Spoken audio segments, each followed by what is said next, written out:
Hi, hey, hello, welcome to tier ranking all of the books I read in 2025. I do want to let you know that, unfortunately, as much as I think I like making these, this is only my second one. I don't know how people are doing this, because I just can't figure out, and I've attempted to Google how people do these things, because also my camera only records up to 15 minutes at a time, and I don't know how to make it go further than that. So you're going to see me come in and come out. Sorry. And then I don't know what they're doing here on their computers to make it look all nice and clean and neat. And I also tried to do it on Canva. I think people are doing this in Photoshop and some Adobe programming that I don't have access to. So I just wanted, to lay the expectations that that's what's happening here. Cool beans? Are we ready? I'm definitely not ready, if I'm honest. All right, I think the first one on here is a very, very Irish Christmas girl. I DNF'd this one. This was an ARC, and I wanted to read it for a travel bucket list idea that I had. But it was written it felt 2012, even though it was a new release for 2025. It felt like 2012, and I just I wasn't a vibe. So I DNF'd it. This one is an Okay Time, Adrift, In Currents, Clean and Clear. This is just a continuation of the, what is this called? What's the Wayward Children series? But I think it's I think that's what it's called. And I'm looking forward to book, I think 11 or 12. That's coming out in a month. Less than that, actually. And this one is just about a Russian kid who's an international adoptee and all the things that come with that. And she's also an amputee. And so if you don't know anything about the Wayward Children series, it's about children who don't necessarily find that they fit in the current world, our world that we're living in. And so therefore are often finding doors that say, be sure. And because of childhood curiosity, they go through these doors and enter into worlds. And then they return. And because they return and cannot handle being returned to a world without magic or these other places that they felt more fit with, they end up at the school for wayward children. And so each book goes in between. And yeah. Then we have A Mouthful of Dust, which is kind of disappointing in the sense that I really liked the one before it, which I don't remember what it was called. But that one was about the folklore of a nine fox tale, essentially. And I really, really liked it, and I was hoping that I would now that I had found maybe the book that I liked, that it'll continue to go in a direction that I really liked. This one, not so much. I honestly can't remember. I just remember that it's a mouthful of dust because they eat, I think, cookies or items made of dust. And so then, therefore, they have a mouth full of dust, and I can't tell you more than that. So it was okay. Then, this one's tough. They Were Roommates. This was an arc that I had. I was really excited. It's about, how do I say this, the plot of this book? One of the main love interests transitions and then becomes a roommate to a person that they had a crush on pre-transition. And that's why they were roommates. And so it's them still sort of being in love with this person that they were in love with pre-transition and stressing out because the person that they have a crush on thinks, you know what? That's a spoiler. It's just they're kind of aloof and doing different things, and they're always afraid of getting caught for being trans. And this is an okay time because overall, it's an interesting plot. I just think that the one thing that made me lose reality, and I know it's supposed to be fantasy and I know it's fiction, but you just can't convince me that you saw them last summer. They became a roommate, and being on T, first of all, getting T as a teen, crazy. And not just hormone blockers. But I guess fantasy, right? We're not going to talk about that. But then also that T would do all of that in a year. When I know for a fact T does not do that to you in a year. You're not unrecognizable in a year. But I get that it's fantasy. I get that it's supposed to be lighthearted and people can have queer joy and it not be queer trauma. I just it took me out of it and upset me. So it's not for me, and that's okay. So it was just an okay time. Next, we have Anywhere You Go. And I really like this one because you have two people's like love stories. So we got like double the love. And they just like do a swap and they're falling in love at the swap. So I think one person goes into the country, one person goes into the city. And there you have it. It was a good time, as most romances are. There's not much to say to that other than like it's tried and true. I think it's a little bit of small town, a little bit of big city. It's a good time. This one is also a good time. Is Ascension. It's just book 2 in whatever series this is. This one focuses on, I believe, Reese, the man Rahia that you see. Whereas the first book is like his old ex, David. And I think book 3 will be his wife, Maura. And so it's just like, they're interconnected standalones. They're not really standalones. They're more interconnected than most interconnected standalones. And you were just like in a magical Boston with wizards and witches that, there's like an order, the order's falling apart, there's expectations, rogue magic, curses to be broken, devils to be made deals with, and it was a good time. My stomach is gurgling so bad right now, and I really hope you can't hear it. It's actually quite distracting to me. Maybe not to you, but the next one that was an okay time was a Steeping of Blood. I was looking forward to this sequel, but I honestly couldn't tell you a singular thing about it now. Like, you follow Archie continuing on, and I don't really remember anything else whatsoever. Oh my gosh, this one, backhanded compliments, girl. I'm still thinking about this one to this day. Like, if someone was to like recommend me a sports romance, it's this one. The magical like realism of all being like soulmates, the like hurt comfort. The tennis, maybe, you know, because I play tennis. I loved it. I ate it up. I do wish that there had been an additional epilogue, but I'll take it. I still obviously think about this one every day. Then we have, I think Blue Lily Blue. I'm going to put okay time because it was a reread. And I enjoyed it the first time and it was okay time. It was honestly, let's move it to a good time because it was giving me exactly what I wanted in the fall, which is atmospheric. Or in the spring, whenever I read this, it gave exactly what I wanted it to give. So, next we have Caught Up. Unlike most people, I really enjoyed Caught Up.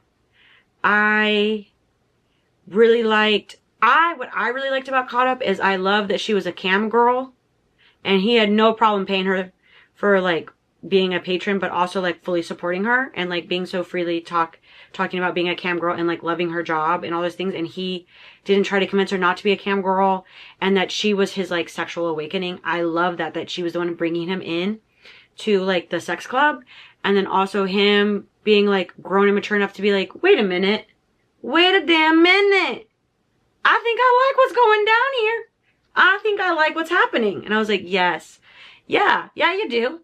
Yeah, you do. Look at you learning things about yourself. We're always here for plot development. So, Cross the Line was okay. One of my very first like Formula One romances. It was cute. I liked it enough to continue on in the interconnected standalones. As you'll see, this is like a social media manager who's having to recoup a Formula One driver's like bad reputation.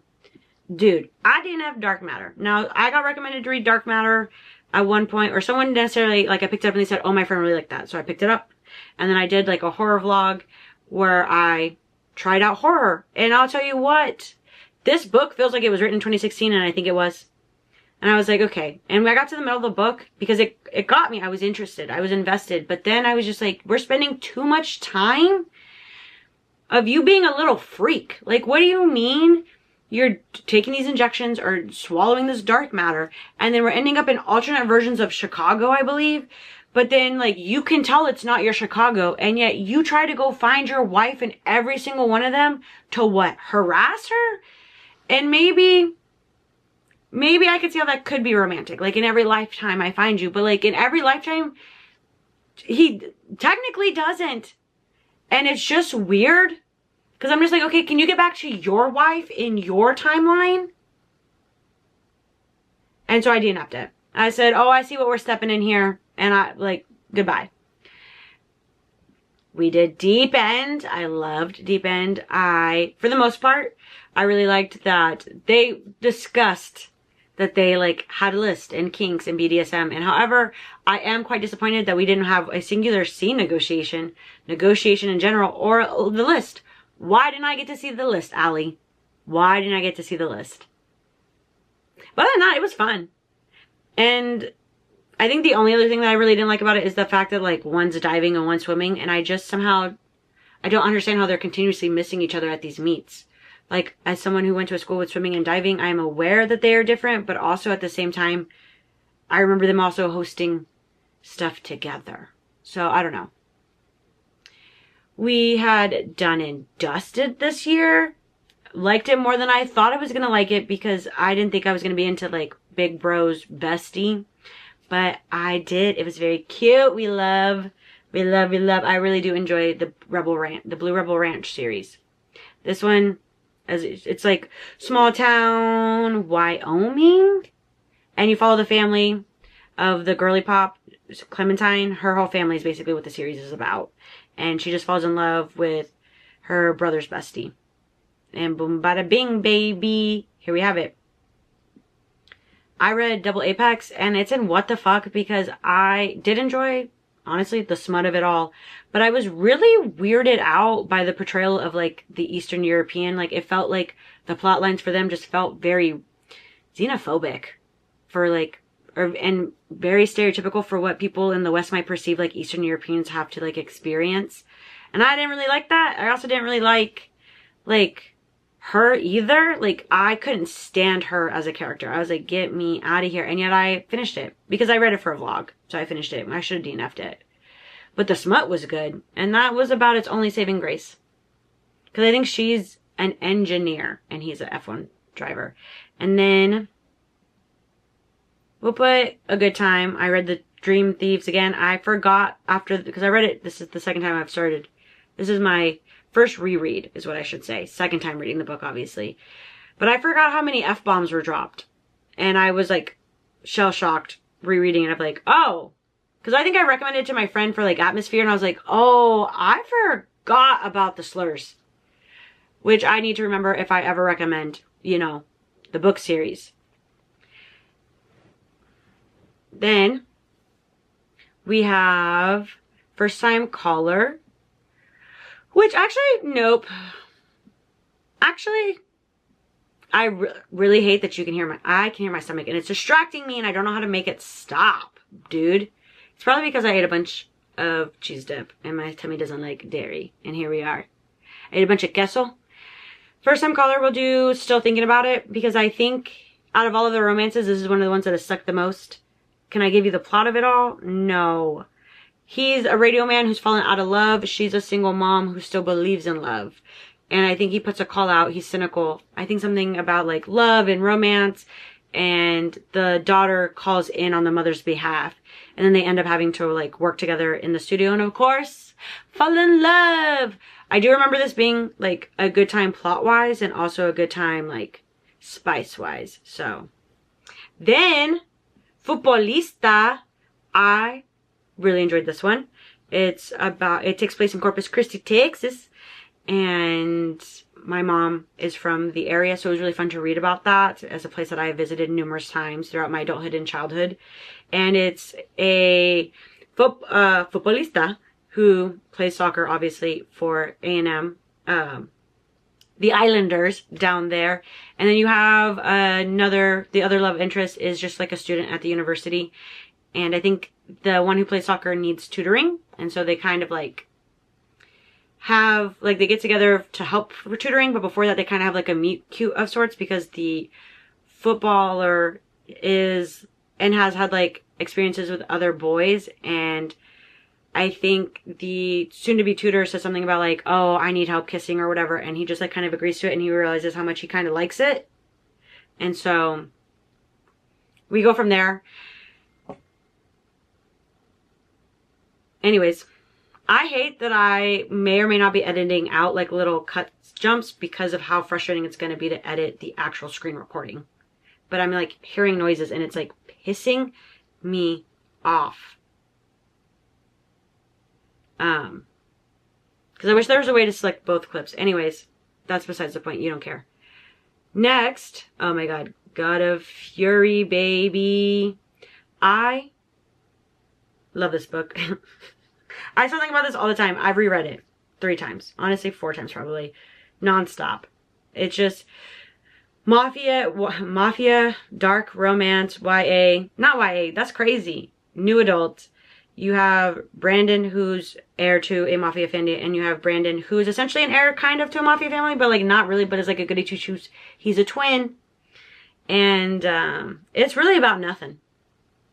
But, you know, they go through their journey of love and light. Then we also have God of Ruin, which is Brandon's brother and Nikolai's sister. And this book comes before God of Fury in like the Renaverse. And it's also about nothing. So there's that. We have God of War. I will say that I still kind of think about this one because I feel like it's indicative that I do. This is the one and only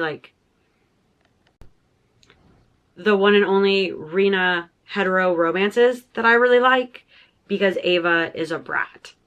And I just really enjoy that dynamic of people being, I like when the girly pop is a butt munch to the male love interest. I really do. I love a brat dynamic.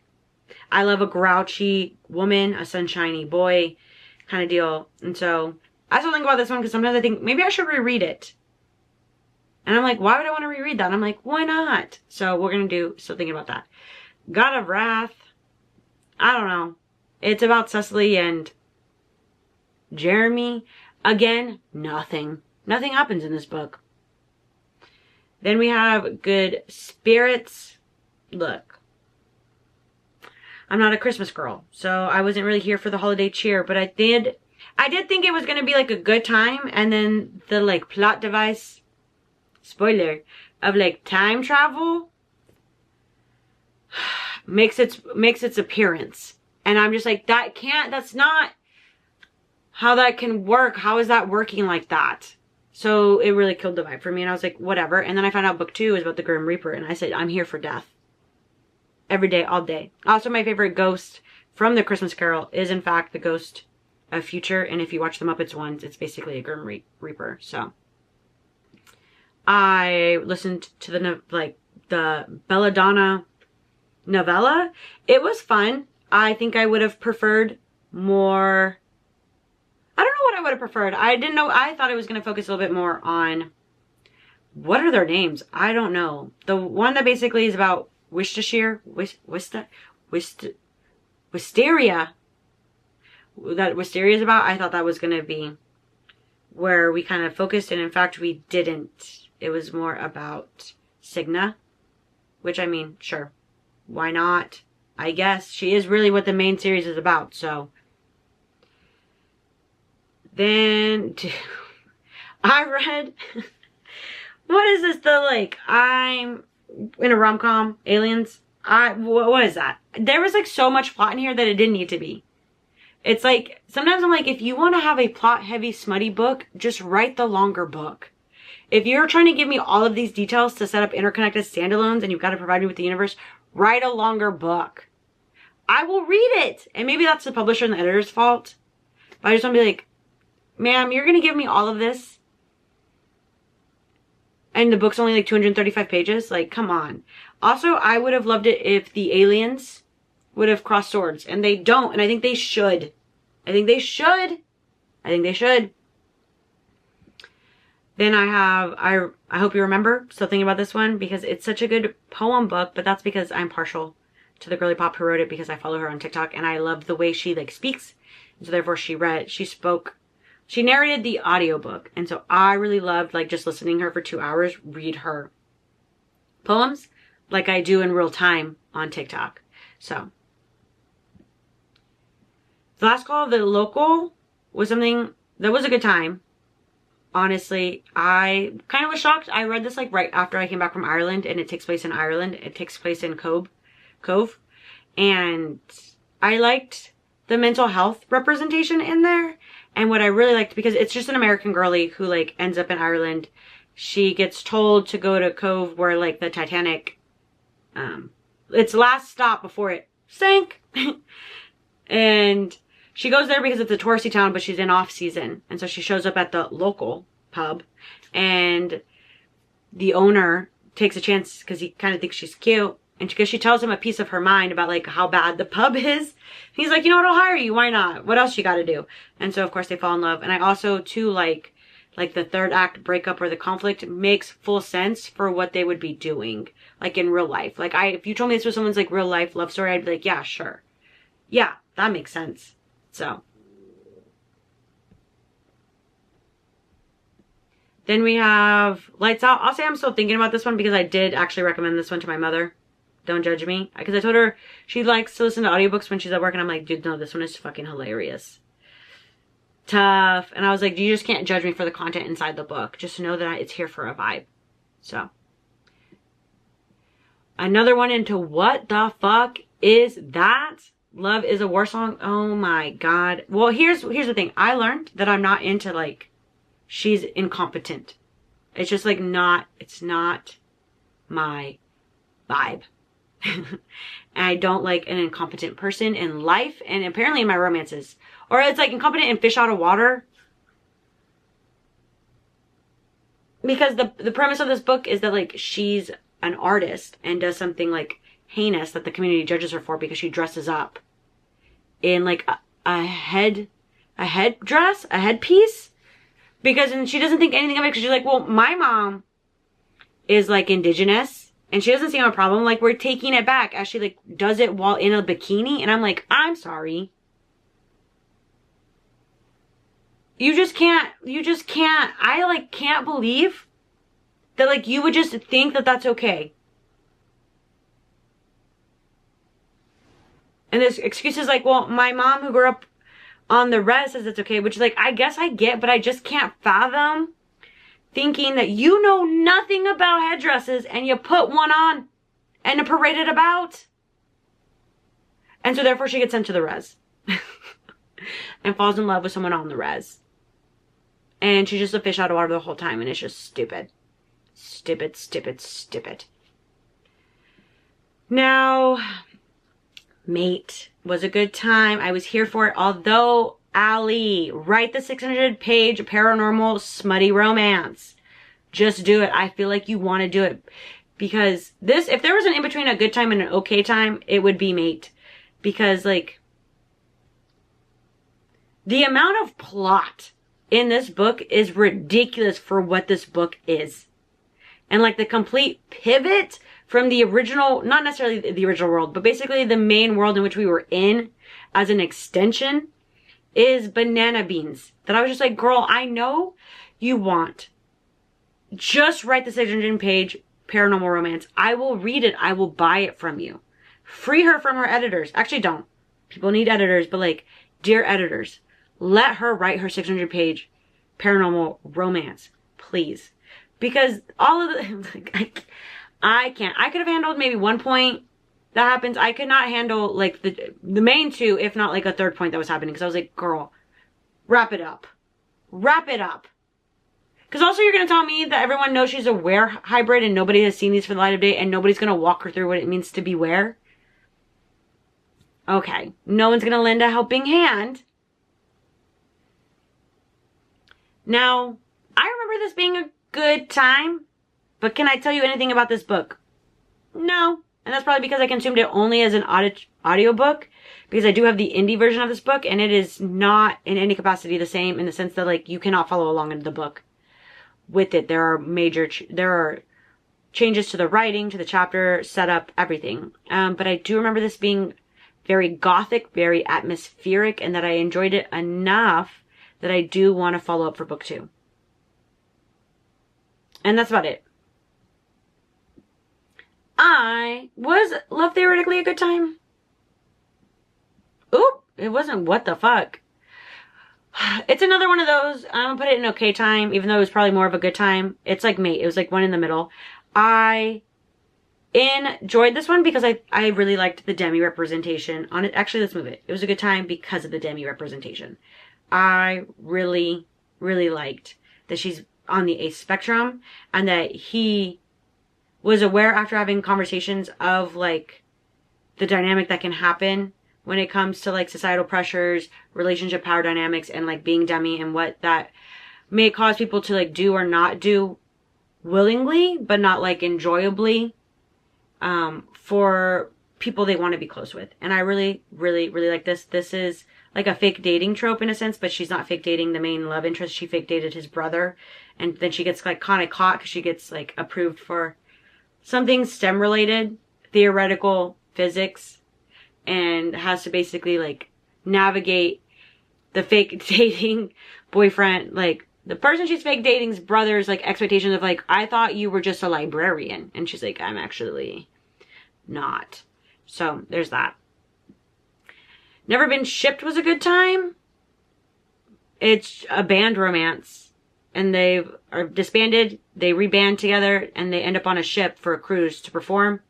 And I just remember having a fun, yummy time. However, she did say nipple one too many times. I don't need to know what's happening in your chest at all hours of the day. I really don't. But that's really what I remember is nipple. Like, Next to You, I remember being a good time, an okay time, somewhere probably in the middle too, like with mate and whatnot. Because I think what I remember most about enjoying about this romance is that their third act conflict makes sense too. Like, they, I think, are like friends to lovers, and there's a bus obviously in the cover, and she buys a bus, and he helps her like retrofit it to be basically a van so she can traverse the states and whatnot. And their third act conflict makes sense for where those characters are when like the bus is finished. And I remember being like, this makes perfect sense. Yes. Because if you can't tell, that's very important to me when it comes to romances. Part of Your World was an okay time because, I'm not gonna lie, I don't really like fade to black. Sex is an important part of storytelling, and I would like it to be in my stories. It doesn't have to be in yours, but I do want it to be in mine. And I didn't know that Abby Jimenez does like fade to black, and that was a bummer. Also, I can't stand a girly pop who doesn't stand up to her parents. And she's kind of a little bit of a chicken shit. And this one is basically two people from different worlds like colliding and falling in love. I think she's like a doctor. She ends up like at an Airbnb. He runs the Airbnb. They vibe out and they kind of start a thing from there. And he lives in like the next town over. And she comes from like a hoity-toity family of doctors, and her friends are kind of shitty, honestly. The fact that she had shitty friends too, I was like, ew. But, you know, I read it. This one was a good time, a problematic summer romance, just because I ate it up. I do think it's silly that she really pined for him. I think someone pointed out, she's like, if a man told me no that many times, I would jump off a cliff. And when you put it that way, yeah. But either way, ate it up. It was a good time. I do think it's incredibly unrealistic because it happens in the span of a week. And so it was an okay time, not a great time, but it did get the job done, and I did swallow it whole, and I'm not mad at it. So there's that. Ride With Me. Where does Ride With Me go? Honestly, ooh, was it a good time? Was it an okay time? I really need a middle, because I feel like okay doesn't really do it justice. It's another one of those middle tiers. Where this one, I really liked it because the way they went about their like marriage of convenience worked out in the sense that they both end up at a bachelorette and bachelor party, a hen. What are they called? Hen parties? A Bruce party? I don't know. Anyways, they do. And they get really drunk in Vegas and what? End up married, yes. And so it's them navigating being married. But the way they went about it and the reason why they couldn't just get an annulment like made sense. That I was like, oh yes, I see why this might be hard for you to do this in your real world and just succumb to like the convenience of dating. And I think I liked their vibe and banter. But it's another Formula One romance. What is she? I don't know what she is. I know she's an owner of a baker. She's like this world-renowned baker of, I want to say pastries. And he's a Formula One driver who's kind of on the down and outs, and she's also kind of on the down and outs. Like, the older men in her company or whatever, the CEOs, like, don't believe she's worthy, and so if she gets the annulment, then they'll think she's just like a hot mess express, obviously, and he's already seen as, like, I think a hot mess express in the F1 world, and so she's good for his, you know, character development, I guess. I don't know. The Raven Boys, a good time, obviously. Reread it, and I was like, yes, so I continued to reread all the way up until the last book, because I was like, oh, I really do love the atmosphere. I forgot how much I liked it. And it was also nice to pick up on the things that you don't realize are going to be important until you finish the book, and you're like, oh, there it all is. There's the foreshadowing. Dude, I read Saving Rain because Teddy Hamilton is a narrator, and tell me why. What was that? It was my first introduction in a book of step-sibling trope, and I was underprepared for the amount of times I was going to be continuously informed that they were step-siblings, like all the time. Pre-smut, during smut, post-smut. And I was like, you know what you could do? You could just keep that to yourself. And I also sillily thought that they'd face some pushback from this tiny town after they've informed everyone that they are in fact siblings, or like step-siblings. And not a singular person batted their eyes. And I was like, that's crazy, but it's a romance. What did I expect? You know? What I mean? Jelly bean. We have Slipstream, which I remember just being okay. I think it was an interesting setup. She's a film documentary-er. I don't know how to say that word. And he's like the reserve driver for a Formula 1 team, and she's tasked with recording him, and they basically she gets broken up in the very first couple pages. She gets broken up with her boyfriend, who she started this like film series like business with, for someone who like works at the team for this Formula 1 stuff. And so they're both kind of like, well, fuck it, I'm gonna make a better like video. And then they proceed to obviously fall in love.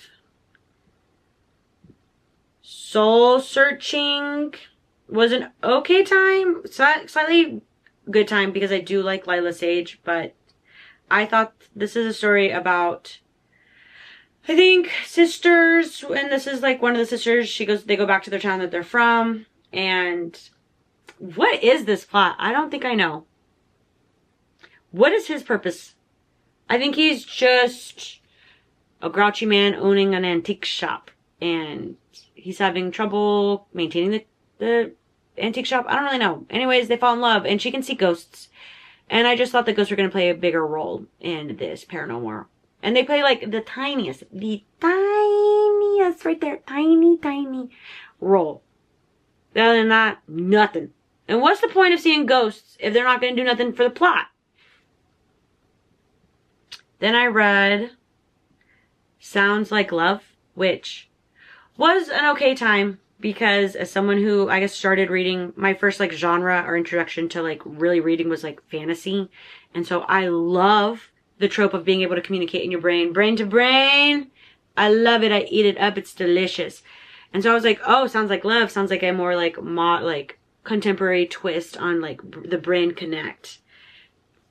And they're only connected for the time that they have to figure out a song, because like she's a songwriter who isn't been inspired, and he used to be in a band, but he's also getting like a hint of notes, and so obviously they need to come together to write this song, so it will leave both of their heads. But so they can only like mind communicate or mind feel for the entirety of like the song, and then like once the song is gone, like it's gone. And I'm like, well, that's a bummer. I want them to be able to continue to talk. And then it wasn't like as fun because they didn't really like use it. Like they used it, but like not really. So I was like, that's a little disappointing. I'm a little disappointed. Then we have Stranger Skies. Here's the thing. This is a sequel to Curious Tides, and I was looking forward to this in the sense of the story continues, but like I think I skim read a lot of it because I was like, what are we doing? What are we doing? All the parts of the book, like the relationships we were building in book 1 are not happening in book 2, and that makes me sad. I would like to get back. Because sometimes I realize I think I'm more of a character-driven person than a plot-driven person. I think. I don't really know though. I've never really thought about it hard enough, but I'm thinking, I realize like, I hate when the characters are like stalling out. I need the characters to be moving. Because like, I don't really care. Sometimes I'm like, this is too much plot. Tell me how they're feeling now. I don't care that we have to go rescue so-and-so from a lock and a gauge and we got to go figure out a riddle. I don't care. How are you feeling now about the way he looked at you? Tell me now. But that's not always a vibe. City of Glass. What the fuck is that? Only because I don't think I understood the book. I don't really think I grasped the story and the meaning of like what is supposed to be going down and what's like happening. And I think I wanted more of the angel and the demon dynamic, and I just like don't know what I wanted from it. So I was like, what is it? What is this novella? I don't know. The entanglement of rival wizards was an okay time. I think it should have built more on the tension. Essentially, these are rival wizards. You're basically in a D&D game. You have these two homies, a human and a like half wizard person, who are in this live D&D game, and they have to like work together on the same grant because they both got it. And it could have been so good because there's like a bathroom scene that builds tension. There's a scene in like somewhere else, like in the lab, that builds tension. And I'm like, yeah, but then the tension stops. And I'm like, well, that's a disappointment. But yeah, they're just like rival people, rival academics in a D&D game who get the same grant, beef for a second, and then fall in love. I'm going to put this in what the fuck, which is the unworthy, because I also didn't know what was happening there, and I did not genuinely understand the story. I was confused. I was like, I'm following along, but I don't know what you're supposed to be saying to me. Like, I don't get it. So it just ended up in what the fuck, because I didn't get it. Next, we have To Clutch a Razor.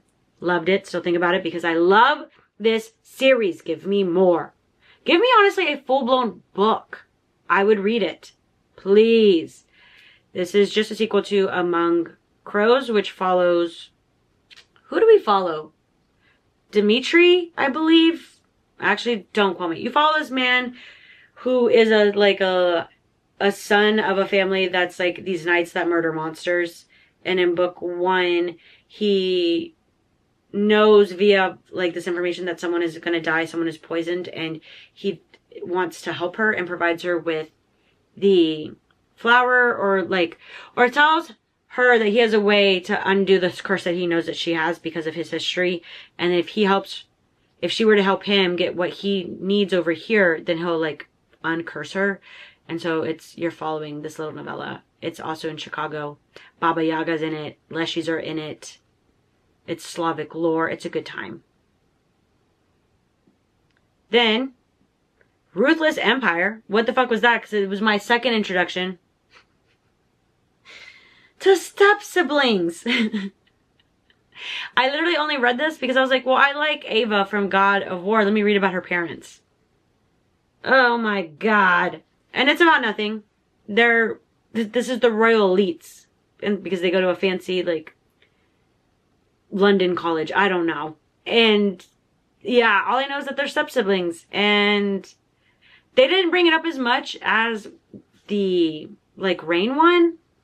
But, which would made it easy to just, like, forget that they were step-siblings. So they, like, casually would bring it up as, like, a threat to one another. Like, oh, tell our parents. And I was like, that doesn't... What? I was like, is this getting you off? It's not getting me off, but is it getting you off? I don't know. Then we have 12th Night. I literally just read this one because I was like a decent chunk into it, and I just reread it to like kind of get it off my TBR to see if I wanted to sell it. It's about it's a YA romance. She's like essentially like the student president, or she wants to be president, but like, you know, the jock over here is just getting all the votes left and right, and he's just so lazy and he doesn't really get it, and he ends up getting hurt. And she's always played this like World of Warcraft game essentially, and he joins it, and they basically become friends, and really without realizing like who they are in real life. I think she starts to slowly realize, / he starts to slowly realize. But yeah, it was cute. I think I'm slowly moving away from YA I feel like it was very heavy in my reading in the first couple of years of reading, and now I'm much more into like new adult and adult content. So I did enjoy, though, that they didn't have like a third act breakup. They did have a third act conversation, and I really respected the way in which like the author Olivia Blake like wrote that, to show that like how one communicates through like disagreements or hurt or misunderstandings. I really like that. Then I feel like, how does one, we're just gonna, my nonfiction, this is We Refuse, which is, I read this at the very beginning of the year, and I believe it is about like Black resistance, like Black violent resistance against like violent oppression. And it was a good read. I would recommend it. I think, yeah, it's a forceful history of Black resistance. So let me reframe. It's a forceful history, not a violent history. Forceful. And also my battery's dying. 1 second. Battery has changed. I don't know if you can, I don't know if I'm in the exact spot or whatever, but yes, We Refuse is a forceful history of Black resistance, because I think it focuses on the Second Amendment. And I thought it was a really interesting read. Next, we have Flirting with Disaster. It was a good time. I like this because it took place in Houston. I did think it's silly that somehow a Houstonian who'd been born and raised forgot about hurricane season. But I digress. I think that was really it. I just really enjoyed that it took place in Houston. I read this because they were going to be an author at one of the other authors at a book event that I went to. And I was like, oh, well, I want to read her work if she's also going to be talking to this other author that I really enjoy. So next we have Wild and Wrangled. Honestly, a disappointment, because this was the book I was probably like most hyped about from Lila Sage. And I have to tell you what, I'm mad at her editor for telling her more flashbacks, because this entire book basically took place, that's a hyperbolic. The whole book did not take place in the past, but it felt like a good chunk of it we spent all the way in the back, which left no room for them to engage with their past hurt feelings and trauma in the current moment, and they just like skip over it. And I was like, well, this is the biggest disappointment I've had. Because I was just like, hello? Are we going to talk about the fact that, like, he really shouldn't even be trusting you right now? Like, y'all's trust is actually broken now that I know what happened in the past. Like, why aren't we discussing the hurt feelings of it all? Why aren't we discussing, like, your reasoning and pressures behind it? So, it was an okay time. Dude, what the fuck is Your Knife, My Heart? I feel like when I read it, maybe it's because I was, like, sick. And maybe the Advil was really like weighing on my brain, but I was like, this makes no sense. How did we get from here A to B? Because it feels like we went A to C. Where is B? But have I picked up book 2 because I want to know kind of what happens? Yeah, even though like I hate the trope that's in book 2 with like a passion, but I'm also like, this was messy enough that I'm actually kind of interested. But I would not recommend. I still think about Little Thieves, because it was probably like the first time I read in traditionally published media about like someone who's demisexual. And there are just things that she talked about and he talked about that really resonated with myself and like my experience. And even though it's YA, like this book, I got so invested and so attached to the characters that, you know, like when you're both listening to it, like in your ears and with your eyes, you have to turn off the audio so you can like jump and skimp because it's getting too intense. I don't want to be forced to hear what's happening.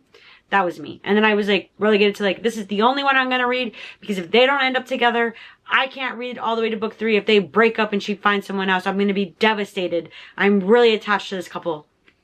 So yeah, or else like in Rally, I could have finished the trilogy. I have found out some information that makes me okay with what happens all the way to book 3. And I think I may in this coming year read book 2 and 3. Although I've been waiting for book 3 to come in from my library, and it's been on order. I'm pretty sure the book has been out for at least 6 months at this point, if at minimum 3. And my library still says that it's on order.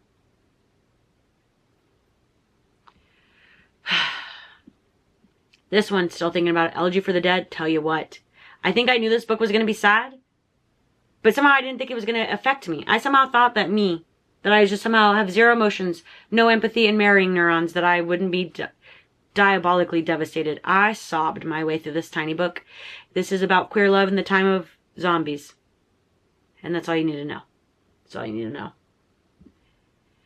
This one, oop, where'd you go? We'll just put it there. Is a good time. It's the second book in the after Happily Ever Christmas? No, that's not it. Nightmare Before Christmas. That's what it's called. Because that's Halloween and Christmas falling in love. And this is St. Patty's Day and the Christmas Spare falling in love. And I really liked it. I can't remember much. I do remember thinking, like, I like the dynamic. I like the banter. And I think the third act conflict also made sense. And I did enjoy it. I did not like it as much, though, as I did like Nightmare Before Christmas. So, there's that. Hunger Games, a good time, if not diabolical. No more. Game Changer, I read because obviously the Heated Rivalry, like, adaptation is everywhere at the time of recording this. The final episode is about to come out. So, when they first came out back around Thanksgiving, I ate up the first two episodes, and so therefore read Heated Rivalry, then went back and read Game Changer, then read back and read The Long Game. And I was not a fan of Game Changers. It's like Kip and Scott, and it's very insta-lovey, very U-Haul-y, which is like fine, just like not my vibe, and that's okay. So it was an okay time. Dude, Love in the Time of Serial Killers, what the fuck was that? I literally only finished this so I could meet my reading goal this year. Because it was like, you have all these thoughts that he's a serial killer, and yet you're like going to talk to him, and then somehow he knows all these things about you, but like I've never been conveyed in the book that like you've told him. So now he does feel like a serial killer, but they fall in love. And I just like couldn't, because I was like, girl, you're telling me. And there's something that I guess I'm supposed to like read her as like a fat character. Cause she's just like, I'm just so ugly, the best bits of me are like my hair, and I'm just like thicker than everybody else. And I was like, are you trying to communicate to me that you're fat? I don't know, dude. I didn't like it. And I would have DNF'd. But I wanted to meet my reading goal. We then have Plus Size Player. I love their banter. This book is sexy. It's fun. I do think it was a little silly how they went about things. So I was like, you know, you're the CEO, my man. You could just make a contract. But this is like a social media girly who enjoys like hooking up and feeling good. And so I think she hooks up with this guy, and he ends up being like a CEO, and they don't realize that like their fun encounter, that she's going to be a model for his company, because like she's kept that under wraps. Like she's just a good time. She's just a flirty time. That's all she wants to be. And then it kind of becomes more, and he's the CEO of the like, company. So then it gets like a little dicey. But then I'm like, sir, you could do some things if you really wanted to. And it did not end the way I thought it was going to end. So that was like a nice surprise. And there's also not an epilogue. So there's that. Kiss the Villain. I have read this book 4 times. There's something in it. There's something in this one and something in God of Fury. I don't know what it is, but somehow they are my comfort reads, which is a wild thing for me to say nowadays. We've got Beautiful Venom. It's an okay time. I just don't like Rena Kent's hockey. I don't like her hetero romances, and you follow Delilah and Kane, and this is like a hockey mafia college romance.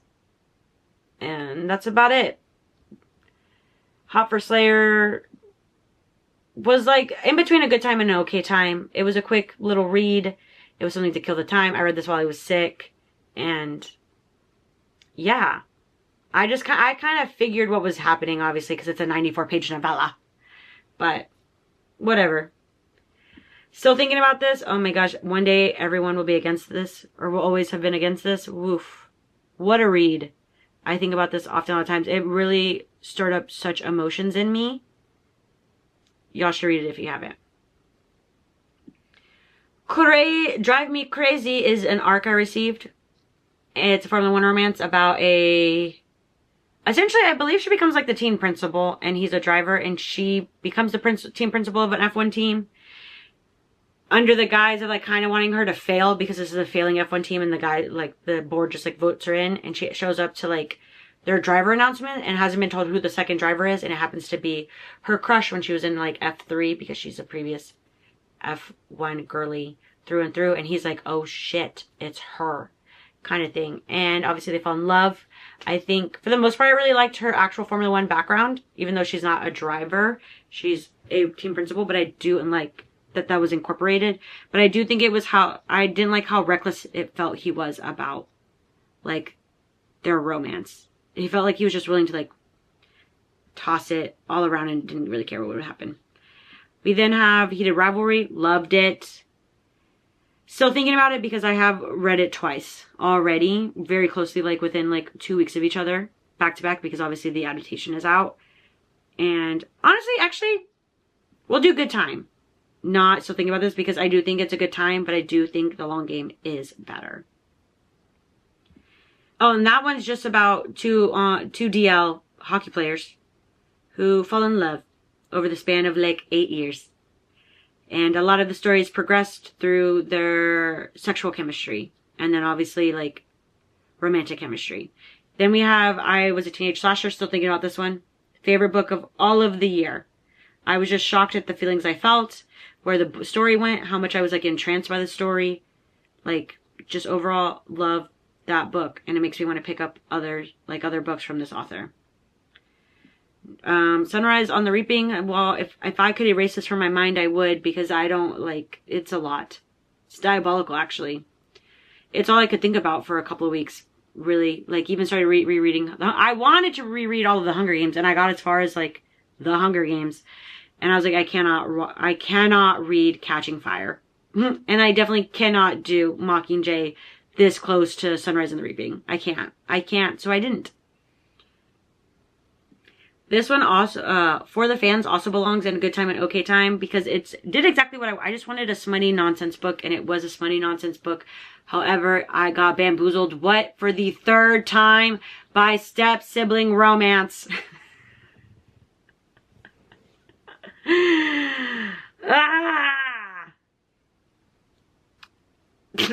So, yeah, this one was probably like the least step-sibling romancy of it all, because like they share a singular year together where they're both beefing and want nothing to do with each other, and they both go away to college, and then that's when the relationship develops. And it feels more of like a, I don't know. Anyways, everyone seems to love this one, and I didn't like love it, but it did scratch the itch that I was having. You know? The Long Game, stop it. Still thinking about it. This one, diabolical. Like, I saw that people were like, this one is so much more emotional, it's really gonna get you, it's gonna wreck you. And I was like, yeah, sure, babes, whatever. And it did. And, like, I know you have to read Heated Rivalries to get to The Long Game, but I feel like all the heart and the substance of that relationship is in The Long Game. It's not really, but I love The Long Game. I love The Long Game. Then we have, I DNF'd The Whispering Night, for sure. This is like the third in a trilogy, a YA trilogy, and this is when I was like, I'm really coming out of my YA interest. One of a Kind, I DNF'd. It's a horror. Again, I read it for my horror like vlog / thriller. This is like a woman who ends up in an all-black community, and weird things are afoot. There's like a weird health clinic that people keep like just love going to get their health treatments at. And she thinks things are fishy and are up. And I just feel like it takes her a little too long to figure that out. And then I read like the epilogue in the last couple of pages. And I was like, I'm sorry. What? No. I wanted to be like, and what was the message of the story if this is the epilogue in the last like 5 pages? Like, granted, I know I stopped reading in the middle of the book, but what? I'm sorry. This is how you're going to end it? This feels weird. So, whatever. Then we have Crash Test. This one was a good time. It's a Formula 1 driver and a Formula 2 driver. At the very beginning, feels like spoilers, but it's not, because it's honestly in the title, but they crash. And because they're gay, and nobody knows that they're gay, because Formula 1 is also a very conservative sport, they can't, I think the F1 driver can't be there for the F2 driver, and the F2 driver like refuses to like acknowledge him, obviously. but it becomes like it's a very interesting book because I was like, the way it's set up, it feels like the subplot is romance because both characters go through like a individual arc themselves while also then going on an arc together and whatnot. And I really enjoyed the setup. I DNF'd Nightshade God because honestly I couldn't be bothered to finish with that series. Book 1 is about a girl who runs, I wanted to say spice. I don't think it's spice. She's like a poison runner. There we go. She's a poison runner. She gets caught using magic. They bring her to the king, the prince, I can't remember. And then like weird things are afoot and they start happening. And there's what seems to be like a love triangle setup, which pisses me off because just date. Let's have a throuple. Let's have a throuple, please. Please. And by this time, yeah, I was just like, okay, we're done. And we're done. So, I read Fable to, honestly, I still think about this book, A Fable to End the World, at the End of the World. Ooh, this is tough. This is like a digital version of The Hunger Games. It takes place in the future, and you end up in the Hunger Games due to debt, much like Tessa Ray. Except debt that you can get on like a credit card, and everybody witnesses it. It's on all the iPads, and ooh, it's diabolical. And the main girl gets thrown into essentially the Hunger Games, and she has to outrun her angel, which is what they're called, who's sent to kill her. And things are afoot, and it's sad and tough. I cried.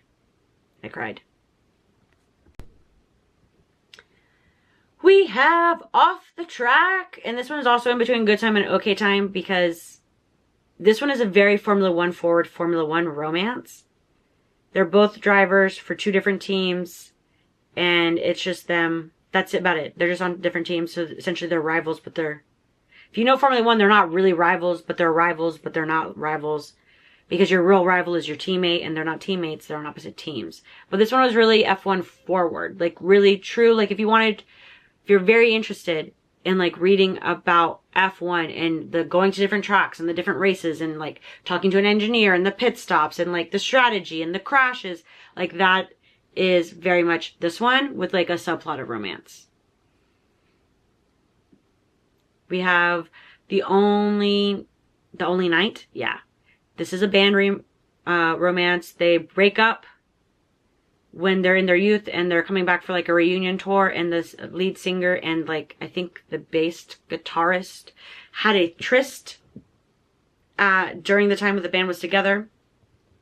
Each of them kind of blames that maybe they're the reason for the falling out of the like band because they have a falling out at like one of the last concerts. It's not a good time. Like you get a flashback and it just goes awry, but they decide to like get the band together again and like perform, and of course they fall in love and whatnot and navigate those things.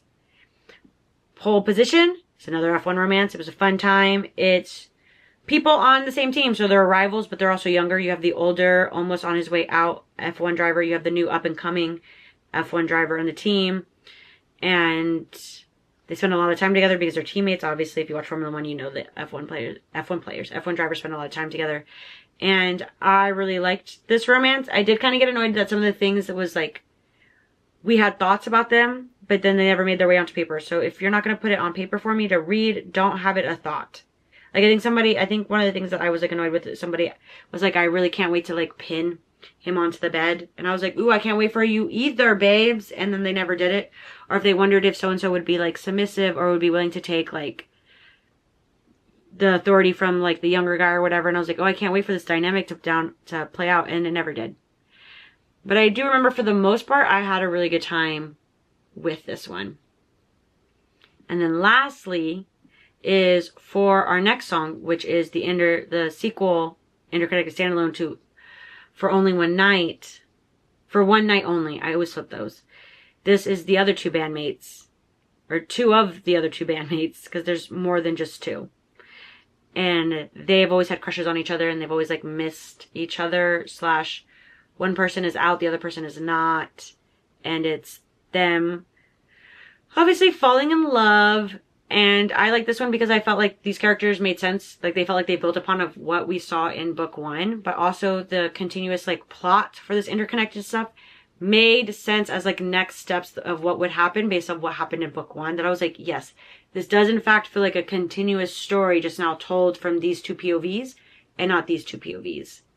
So I really liked that. And I'm really excited for book 3. I can't wait.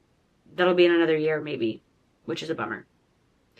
But those are all, I think these are 2 books right here, these little things, but their covers didn't show up, so I don't really know what I'm missing here. But here are, I guess, most of the books minus about 2 of them that I read in the year of 2025. So, I hope you guys enjoyed. If you didn't, live your best life, and I'll catch you guys in the next one. Bye!